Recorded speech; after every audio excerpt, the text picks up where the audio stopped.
Hey everybody, and welcome to the intersection of sports and marketing. I'm Cristiano, and this is episode 12 of OUTOFSCOPE. Today, I speak with Amby Burfoot, editor-at-large of Runner's World and winner of the 1968 Boston Marathon, about the doping scandal surrounding Alberto Salazar and how that could affect the Nike brand. All you marketers out there need to listen to this. Sports marketing expert Cristiano. Cristiano. Marketers and advertisers and brands always have to keep in mind, you have to play to the state of your audience. Endurance sports athletes are absolutely fanatics. Having a Facebook page doesn't get you any business, but doing it right can be quite effective. All right, it's episode 12, and today I had the honor of speaking with Amby Burfoot, editor-at-large over at Runner's World, about the doping allegations surrounding Alberto Salazar, the running coach at the Nike Oregon project, and he had some really interesting things to say about that, as well as some information on how it could affect the Nike brand. Awesome. So, Amby Burfoot, thank you so much for taking the time to be on the show. I'm excited to speak with you today.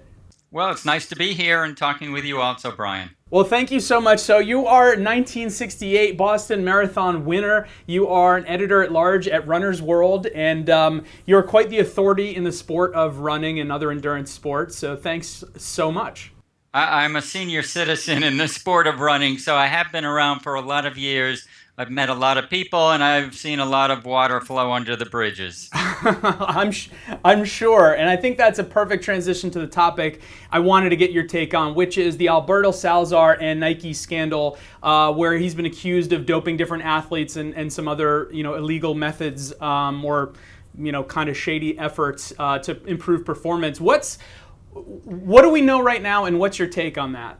Well, what we know is unfortunately not a whole lot. As I wrote in an opinion piece, I've known Alberto for 30 years now, and none of us question the fact that he would go to the absolute edge to win a race himself or to win it for one of his athletes, I'm sure. Would he go over the edge, which is the question of the day?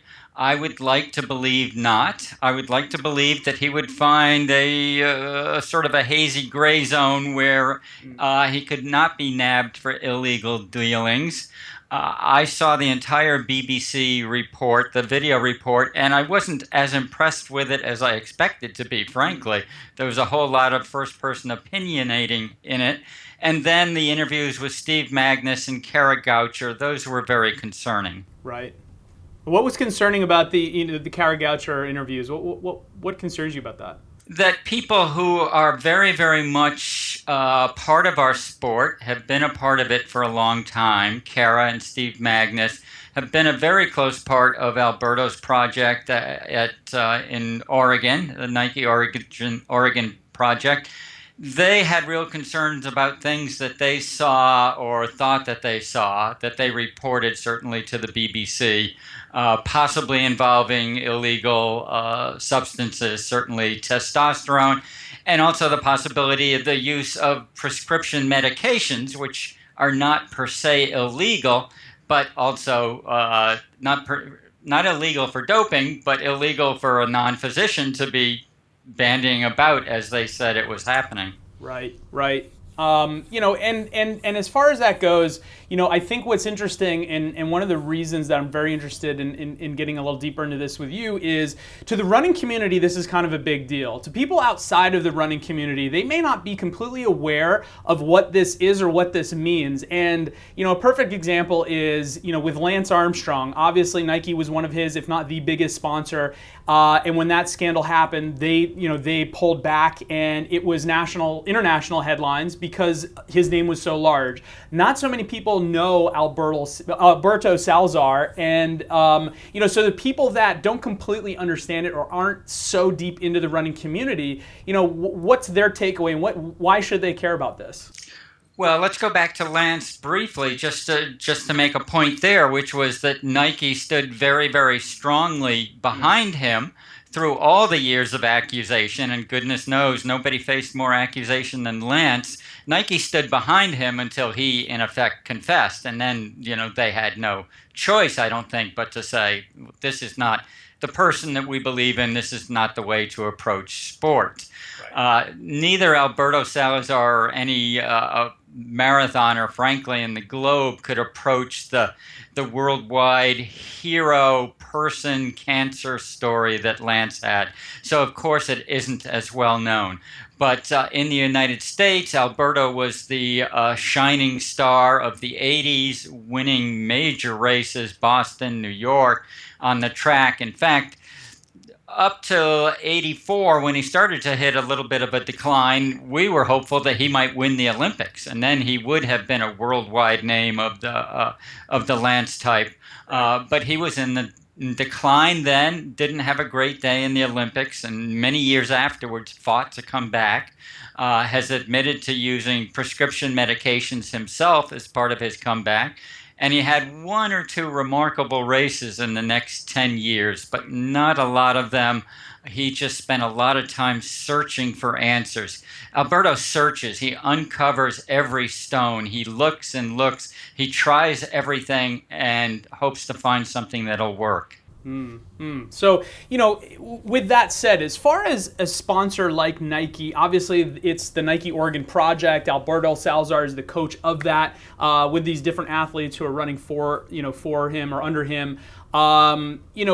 What does this mean to a brand like Nike, where there are these accusations, and it seems to be very large scale, and not only are the accusations, but athletes who had been involved are making some of these accusations. What does it mean for Nike, who's both funding and sponsoring this project?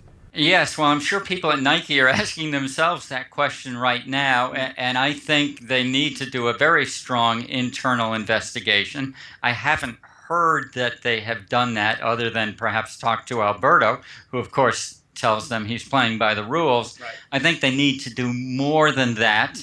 But I also believe they're correct in standing with Alberto until there is word from him or news from irrefutable sources that something was amiss in the program. So it brings up an interesting point of view, which is that I kind of want to get some clarification on. Nike obviously has been involved with many different scandals like this, Lance Armstrong being the most well-known, Alberto Salazar being very large as well, and many others in between. Is it a symptom of just being such a large sponsor and being involved with such large names, and there's obvious controversy that may happen that high up the chain, or is it a bigger problem, and does Nike have something to do with that, or is there something that they can do to control it? Well, that's a lot of excellent questions, and I don't know if anyone has the answer to them. I would go with your first supposition, which is that Nike is obviously the world's largest, most successful athletic company, has the resources to sign the best athletes in the world, and has a history of doing that with its resources. So they can sign the best in whatever athletic sport we're looking at.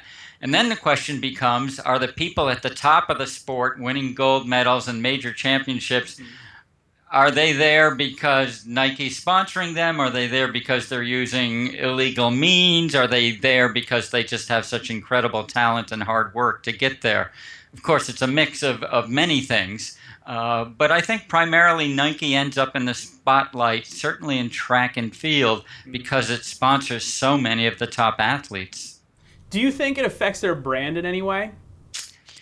I don't know that it does. I really don't. That's a deep marketing question. I don't hear a lot of people saying, I'm throwing my Nike shoes out, or I'll never buy another pair of Nike because of Lance or Alberto Salazar. In the Lance case, I think there was a great deal of anger at him for all the years of lying and bullying. In Alberto's case, I think we don't know yet, and I hope it doesn't go in the same direction.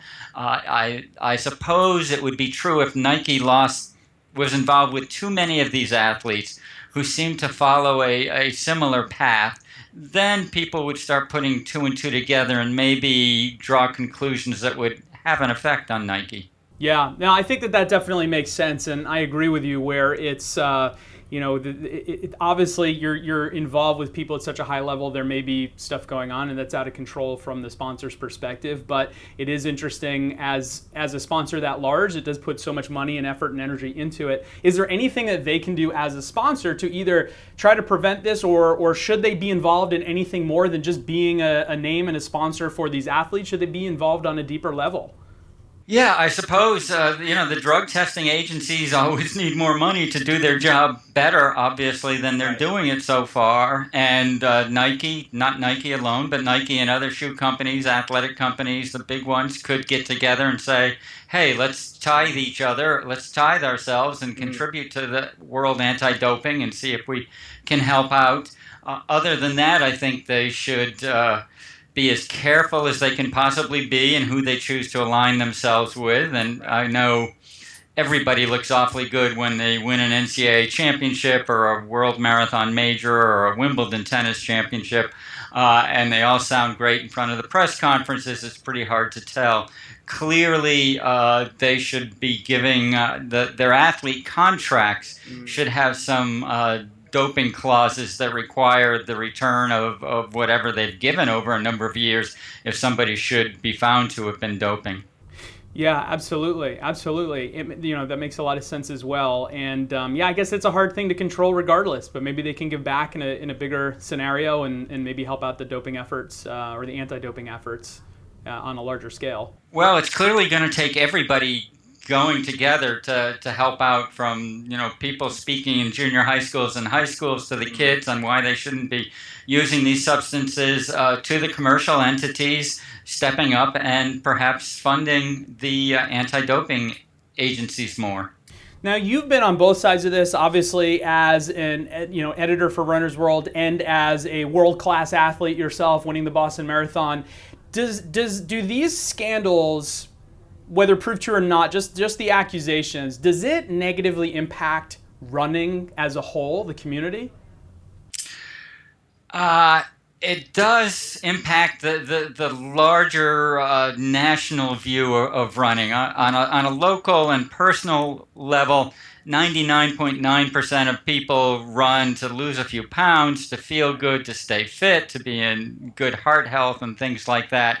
And frankly, there are very, very few people who could name this year's Boston Marathon winner, for example, or London Marathon winner. It's not like in the 70s and 80s when it was all Bill Rogers, Frank Shorter, Joan Benoit. It's another age. Clearly in our sport, the marathon, the East Africans are dominant for whatever reason. Right. I would never in a million years have thought that there was doping going on there, because I've been to Kenya and I've seen how backward the conditions are. Right. But now it's clear that there is some. Not necessarily by the best athletes. It appears to be by some of the athletes who aren't quite as good as the best, and therefore they're willing to go where they shouldn't go to get that extra gear and try and get to the top where the money is. The few Ethiopians and Kenyans who do win the major marathons take back what looks like quite a lot of money to their home countries, and everybody in their countries now knows that some of their countrymen and women are making a lot of money in running, and that there's an open door there if you can find your way there. Yeah, I guess it makes it enticing on some sort of level. Take the risk. The money goes so far there, and the risk is, in a sense, so little because they have no other opportunities in their countries. They're just dairy farmers or growing beans in the field or whatever. So yeah, there's a high benefit to the risk they take. Potential benefit. Yeah, absolutely. Well, on a positive note, what should people be looking out for in the running world right now? Obviously, New York City Marathon is months away, but people are starting to already talk about it. Any people or anything to be looking out for? Well, it's hard for me to believe, but we're on the cusp of the next Olympic Games. It's only a year away now, and the building really starts this summer. There will be a World Track and Field Championships this summer, which will have most of the world's best track and field athletes there as they begin their build up to Rio and the Olympics.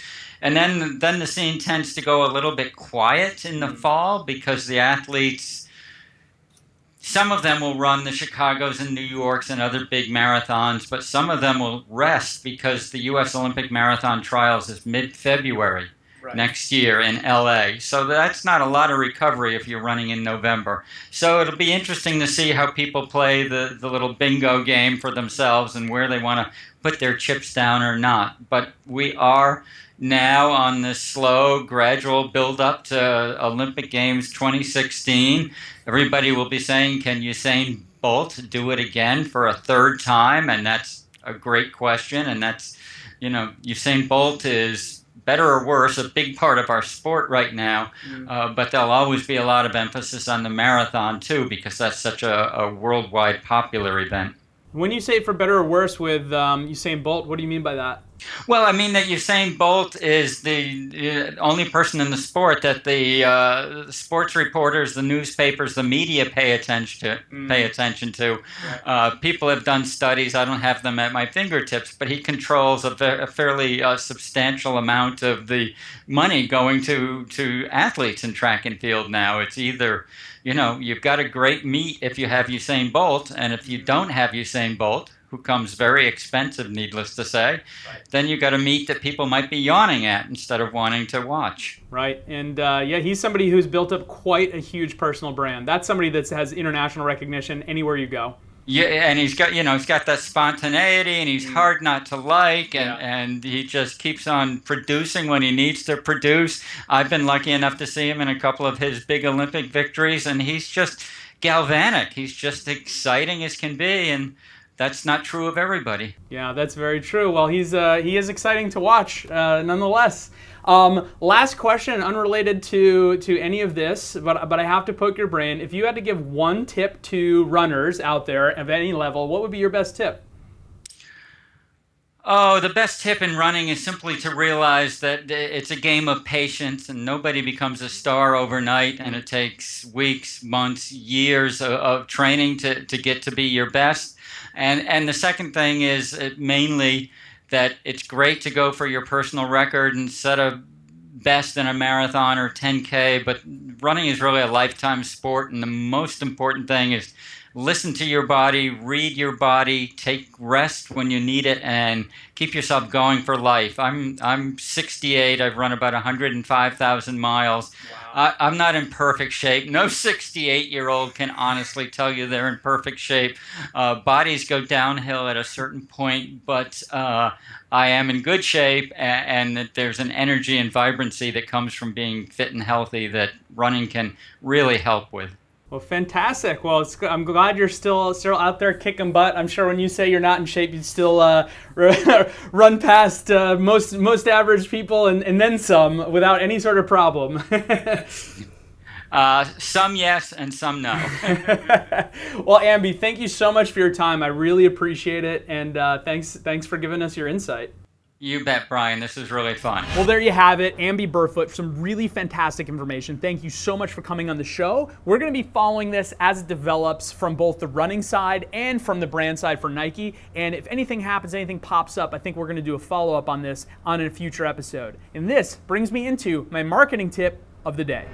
You don't have to be the Nikes or the Adidases of the world to sponsor athletes and to get yourself involved in that sports community.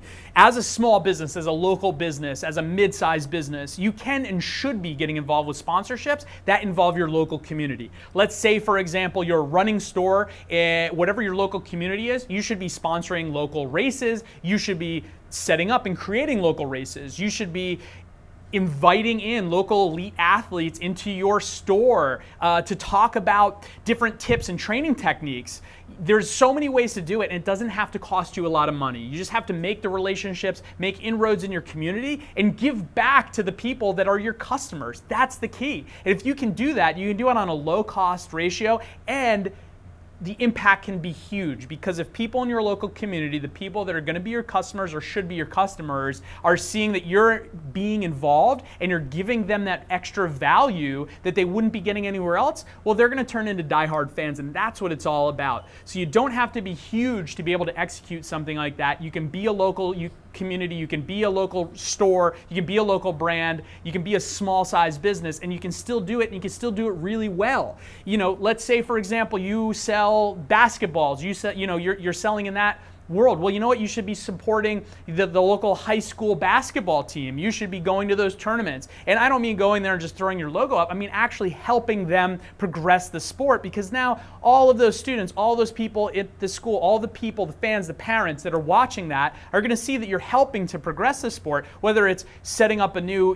court, or paving, a new basketball court outside, or donating something to the school, or giving them shirts to wear because they don't have the sponsorship dollars, or the school doesn't have the money to do so themselves. Well, if you can step in as that local brand inside of that community and help out, well, guess what? Those are people that are also going to be potential customers, or they are customers, and you're going to turn them into raving fans. And there's so many great examples about that, and it doesn't have to just be sports. Think about how your business can get involved in the local community. Think about how you can give back. And it's not about you, it's about them, giving extra value for free to those potential local customers and giving them something that they can take away and walk away, hey, I learned something, or wow, they helped my community put on this event or build this thing that helps me. Now you look like the hero, you look good, and you're giving back. So it's a win-win situation. You're helping your local community, you're giving back, you're educating,